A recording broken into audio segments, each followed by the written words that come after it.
Kuya, how to know if intermediate ka na or hindi pa? Try natin sagutin guys itong tanong ni Kurt. Disclaimer, hindi naman ako pro, hindi rin ako coach. Pero base lang to sa pagiging QM ko dahil isang akong queuing master guys. So isa sa trabaho natin na mag-assess kung ano ang skill level ng isang player. Meron tayong onting idea dito. So first of all nga guys, makaklasify natin as beginner ang isang badminton player. Syempre walang training. Makikita nga natin na hindi pa ganun kapulido yung form nila. Ito usually kasi mga natututunan natin kapag una tayo naglaro, 'di ba? Yung mabalik lang yung bola. So hindi pa nila na-unlock guys yung ibang mga shot. Puro overhead pa lang. So minsan iba pa nga yung grip nila instead of forehand grip. Ayan, nagpa-panhandle sila sa pagpalo. Ayan, walang footwork. Mga beginner usually hindi pa knowledgeable sa footwork na isang badminton. So iba-iba kasi na footwork guys per sport. So sa badminton more on laterals tayo. Syempre kapag ganun yung footwork at hindi pa ganun ka proper or hindi pa okay, mabilis mapagod yung player. Prone din sa injury. Mapapansin nyo nga yun guys na ganun ka okay panoorin. Pero hindi naman yun masama dahil lahat naman tayo nagsimula dyan. So mahalaga dyan, nag-start kayo mag-badminton. Ayan. At meron kayong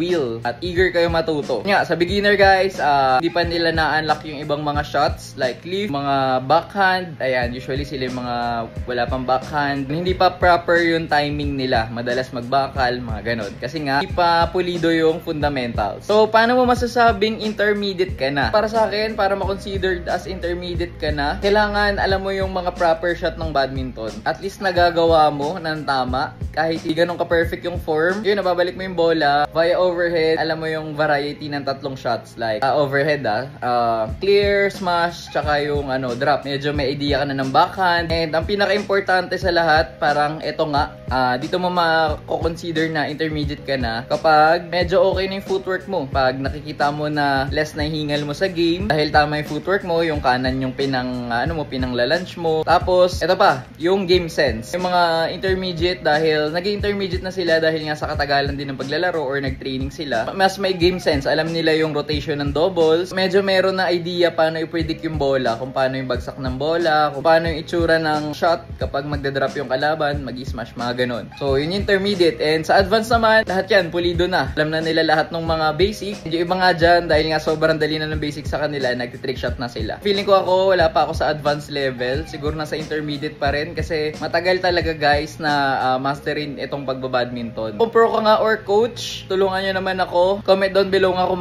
paano mako-consider na advanced na ang isang player. So kung may mga tanong pa nga kayo, comment down below, try natin yung sagutin.